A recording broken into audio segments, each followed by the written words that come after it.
अस्सलामुअलैकुम। M digital education में मैं हूं आपका होस्ट मोहम्मद मुबशिर नियाज। आज हम एक लेक्चर की नई सीरीज शुरू करने जा रहे हैं और वो केमिस्ट्री के लेक्चर के हवाले से है। अगर आप इस सब्जेक्ट के अंदर आपकी दिलचस्पी नहीं है या आप इस वक्त स्टूडेंट नहीं है या आप केमिस्ट्री को नहीं पढ़ना चाहते तो यकीनन आप इसी वीडियो को यहीं पर स्किप कर सकते हैं। ये वीडियो उन लोगों के लिए बनाई गई है जो इस वक्त केमिस्ट्री की तैयारी करना चाहते हैं किसी भी लेवल के ऊपर, चाहे मैट्रिक है, इंटर है। बेसिकली ये जो कोर्स हमने यहाँ पर प्रिपेयर किया है वो मैट्रिक के हवाले से है। तो आज हम पढ़ रहे हैं कि हमारे बुक के अंदर जो टेक्स्ट बुक है उसके अंदर एक एक्सट्रैक्शन ऑफ मेटल के हवाले से एक इंतहाई पेचीदा टॉपिक है। अक्सर तलबा हमसे रब्ता करते हैं और कहते हैं कि सर ये जो टॉपिक है आप हमें समझा दें। तो वैसे मेटलर्जी कोई इतना मुश्किल टॉपिक नहीं है, लेकिन कंपेयरली अगर इसको हम बाकी चीजों के साथ मुवाजना करें जिसमें आप ऑर्गेनिक केमिस्ट्री को देख सकते हैं या इनऑर्गेनिक केमिस्ट्री की जो बाकी मुख्तलिफ ब्रांचेस हैं, तो उसके एतबार से ये निस्बतन मुश्किल जरूर है। लेकिन मैं उम्मीद करता हूं कि आज आप ये टॉपिक बहुत अच्छे तरीके से समझ पाएंगे। आपने इस वीडियो को एंड तक देखना है ताकि आपको इस टॉपिक से रिलेटेड मुकम्मल इंफॉर्मेशन मिल जाए। आपको जैसा कि मालूम है मेरा यहाँ पर ये टॉपिक उन्वान भी दिया हुआ है और यहाँ पर जो हम पढ़ रहे हैं एक्सट्रैक्शन ऑफ मेटल फ्रॉम ओर के किसी और से मेटल को कैसे निकाला जाता है। तो उसके 3-4 स्टेप्स हैं। पहले फर्स्ट ऑफ ऑल तो हमने इसको कंसंट्रेट करना है कि अच्छी तरह से ये कंसंट्रेट हो जाए, इसके अंदर जो सोल्यूट पार्टिकल्स हैं वो अच्छी तरह से ज्यादा जमा हो जाएं। फिर उसके लिए हमने gravity separation, froth flotation, electromagnetic separation वो प्रोसेस भी पढ़ लिया था। आज हम इसका एक्सट्रैक्शन ऑफ मेटल फ्रॉम ओर का जो पहला टॉपिक है वो है हमारे पास रोस्टिंग। कि रोस्टिंग होती क्या है, रोस्टिंग किस चीज को कहते हैं। और फिर आपने सुना होगा कि जब किसी गोश्त को कढ़ाई के अंदर पकाया जा रहा होता है तो हम कहते हैं ये रोस्ट हो रहा है। ये समझिए उससे मिलता जुलता ही एक इस्तिलाह है।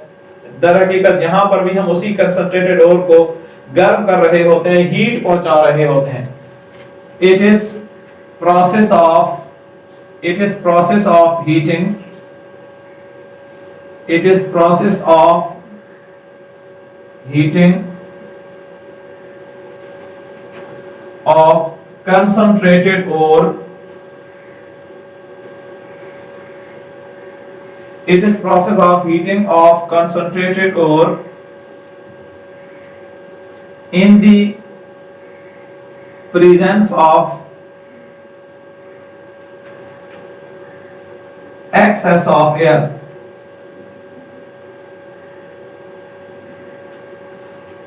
हवा की मौजूदगी में, बहुत ज्यादा ऑक्सीजन की मौजूदगी में कंसंट्रेटेड ओर को बुलंद दर्जा हरारत पे गर्म करना यह रोस्टिंग कहलाता है। बुलंद दर्जा हरारत पर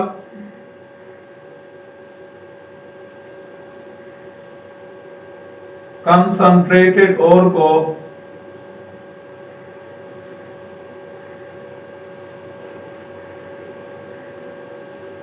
गर्म करना रोस्टिंग कहलाता है। रोस्टिंग कहलाता है। अब इसकी एग्जांपल कि हम यहां पर जो एग्जांपल कोट करेंगे वो इसी हवाले से होगी, वो है चाल्कोपाइराइट। चाल्कोपाइराइट का फार्मूला आपके इल्म में है। When चाल्कोपाइराइट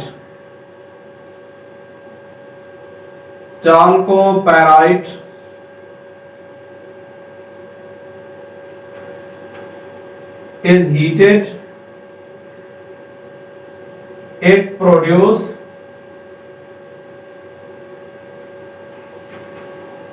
cuprous sulfide and ferrous sulfide.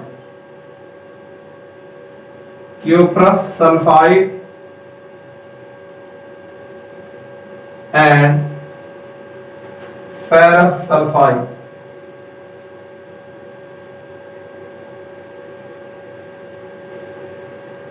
FeS। जब चाल्कोपाइराइट जो कि कॉपर की ही एक और का नाम है, जब उसको गर्म करते हैं तो उसको हीट करने से दो तरह के मटेरियल पैदा होते हैं। नंबर एक क्यूप्रस सल्फाइड और दूसरे नंबर पे ferrous sulphide.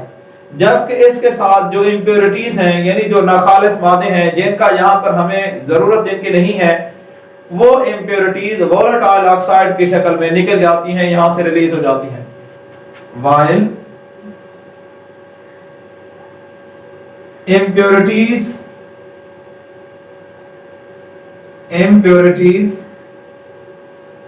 are removed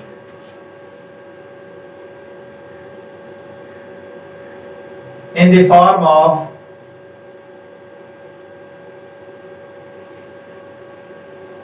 volatile oxides, जबकि impurities यहां पर वोलेटाइल ऑक्साइड की शक्ल में यहां से खत्म हो जाती हैं, निकल जाती हैं। अब वोलेटाइल ऑक्साइड्स किनको कहा जाता है?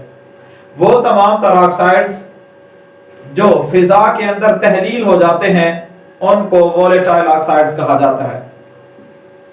अब इसका रिएक्शन आप देखें, चाल्कोपेराइड का फार्मूला आपने पढ़ा हुआ है CuFeS2, ये है चाल्कोपेराइड का formula.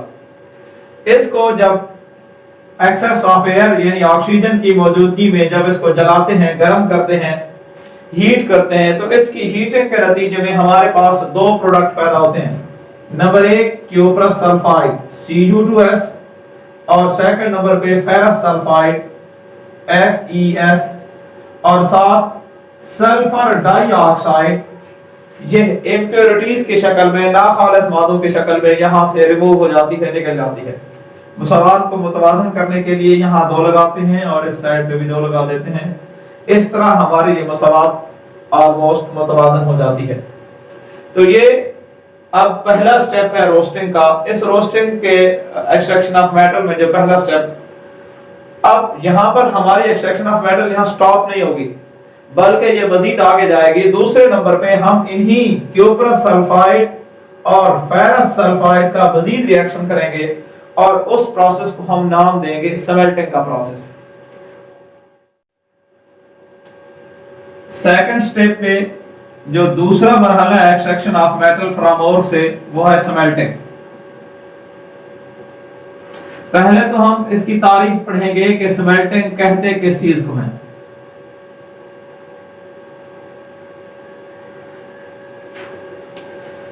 It is process of heating of concentrated ore in the presence of excess of air with slag and coke।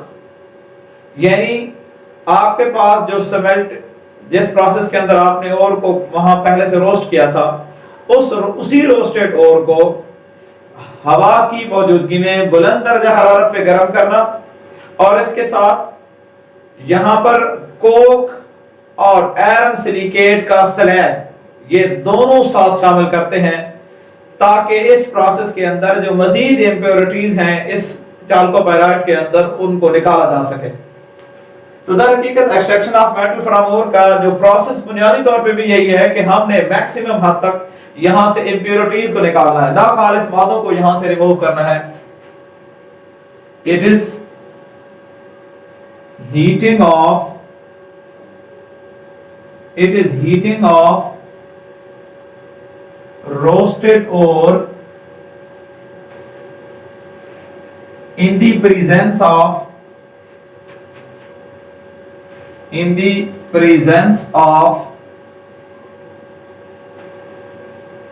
sand flux and coke in excess of air,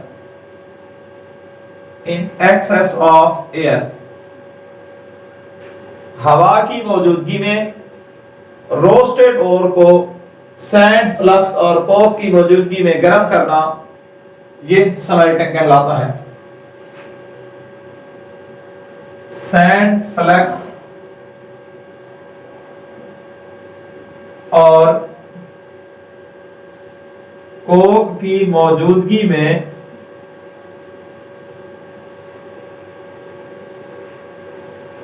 roasted ओर को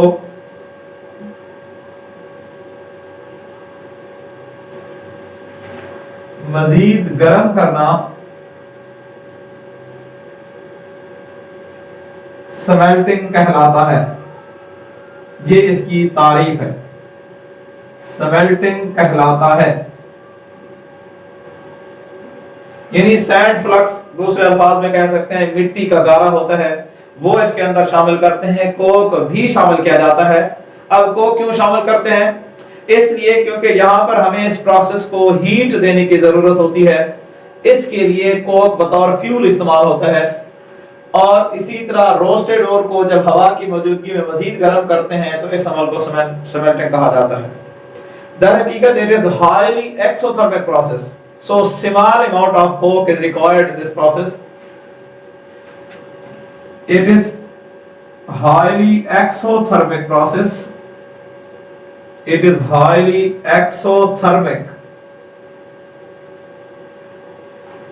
process. So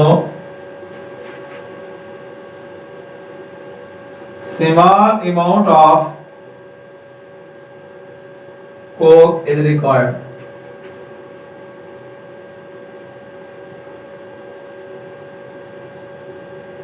ये बहुत ज्यादा हरारत खारिज करने वाला अमल है, इसी वजह से इसके अंदर जो कोक की मिकदार है वो बहुत कम डाली जाती है। अगर हम कोक की मिकदार ज्यादा डालेंगे तो साफ ज़ाहिर है वो ज्यादा उसको फ्यूल मिलेगा और वो ज्यादा उसको हीट मिलेगी, जिसके नतीजे में इस पूरे ब्लास्ट फर्नेस के फटने का खतरा होता है। क्योंकि ये हम जो अमल कर रहे होते हैं, ये एक भट्टी के अंदर, एक ब्लास्ट फर्नेस के अंदर ये काम हो रहा होता है। अब इसके साथ अब इसी को जो हमारे पास जो चाल्कोपेराइट हासिल हुई थी, उसी चाल्कोपेराइट के मजीद आगे रिएक्शन चल रहे हैं। अब उनमें से जो पहले नंबर पे हमारे पास था वो था क्यूप्रस सल्फाइड और दूसरे नंबर पे फेरस सल्फाइड। हम इनकी तरतीब आगे पीछे कर सकते हैं, कोई इशू नहीं है। अब फेरस सल्फाइड को हम देखें। Ferrous sulphide first react with oxygen to form ferrous oxide. ये हमारे पास FeS, that is formula of ferrous sulphide. ये फेरस सल्फाइड का फार्मूला है। इसके अंदर जब हम ऑक्सीजन की मौजूदगी में ये काम कर रहे हैं तो ये तब्दील हो जाएगा FeO के अंदर और साथ ही SO2 यानी सल्फर डाइऑक्साइड, वो यहां से तहलील हो जाएगी, यहां से निकल जाएगी। मुसावात को मुतवाजन करने के लिए यहां पर हम 2 लगाते हैं, इस जगह पे 3 और यहां पर 2 और इस जगह पर भी 2। अब यहां पर जो हमारे पास आयरन ऑक्साइड हमें मिला है FeO, ये आयरन ऑक्साइड है जिसको फेरस ऑक्साइड भी हम कह सकते हैं। ये फेरस ऑक्साइड मजीद आगे इसी के अंदर मौजूद सैंड फ्लक्स, जिसको हमने सिलिकेट, आयरन सिलिकेट का नाम दे सकते हैं, उसके साथ रिएक्शन करता है।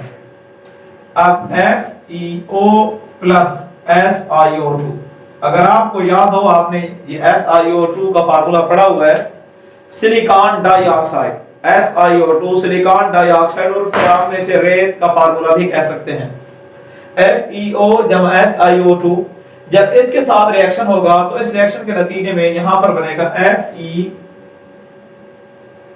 FeSiO3। अब ये हमारे पास है आयरन सिलिकेट। ये आयरन सिलिकेट जो कि हमें स्मेल्टिंग के प्रोसेस में हमें हासिल हो चुका है, it is lighter and rise to the top of blast furnace. चूंकि ये वजन में बहुत हल्का होता है, बहुत कम वजन होता है, ग्रेविटी का उसूल है, जिस चीज का वजन कम हो वो टॉप पे आ जाती है और जिसका वजन ज्यादा हो वो नीचे चली जाती है। चूंकि FeSiO3 जो ये मटेरियल हमारे पास मौजूद है, ये वजन में ग्रेविटी के एतबार से हल्का है, इसलिए ये टॉप पे आ जाता है। जो यहाँ ब्लास्ट फर्नेस के अंदर जो बाकी मटेरियल मौजूद है वो ग्रेविटी के एतबार से उसका वेट ज्यादा है, इसलिए वो नीचे मौजूद रहता है। It is being lighter rise to the, it is being lighter, it is being lighter and rise to top and removed from upper hole, and removed from upper hole। चूंकि इसका वजन कम है इसलिए उसकी सतह के ऊपर आ जाता है और इसको इस तरह बआसानी आयरन सिलिकेट को यहां से निकाल लेते हैं। अब हमारे पास जो दूसरा था क्यूप्रस सल्फाइड, वो क्यूप्रस सल्फाइड भी फिर इसी तरह से उसका रिएक्शन होता है। चाल्कोपेराइड को तोड़ने से एक और Cu2S, ये कॉपर सल्फाइड, इसी कॉपर सल्फाइड की फिर मजीद आगे ऑक्सीडेशन होती है ऑक्सीजन के साथ, तो ये तब्दील हो जाता है Cu2O प्लस SO2 में। यहां मुसावात को मुतवाजन करने के लिए फिर यहां पर 2 और इस जगह पे 3, यहां पर 2 लगा देते हैं। अब ये जो हमारे पास जो सेकंड कंपोनेंट था चाल्कोपेराइड को हीट करने के नतीजे में जो क्यूप्रस सल्फाइड बना था वो क्यूप्रस ऑक्साइड में तब्दील हो चुका है। मगर ये क्यूप्रस ऑक्साइड यहां बस नहीं करता, cuprous sulphide further unreacted ferrous sulphide के साथ रिएक्ट करता है। This cuprous oxide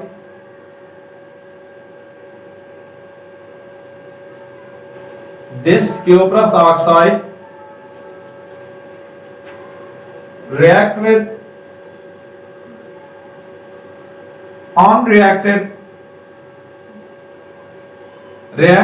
unreacted ferrous sulfide। ये दोबारा अनरिएक्टेड फेरस सल्फाइड के साथ रिएक्शन करता है, इस तरह एक और मिक्सचर बना देता है जिसको कहा जाता है मेटे।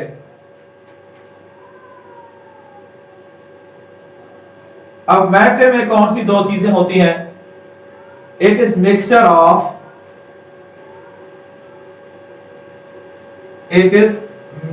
Of cuprous sulphide and ferrous sulphide.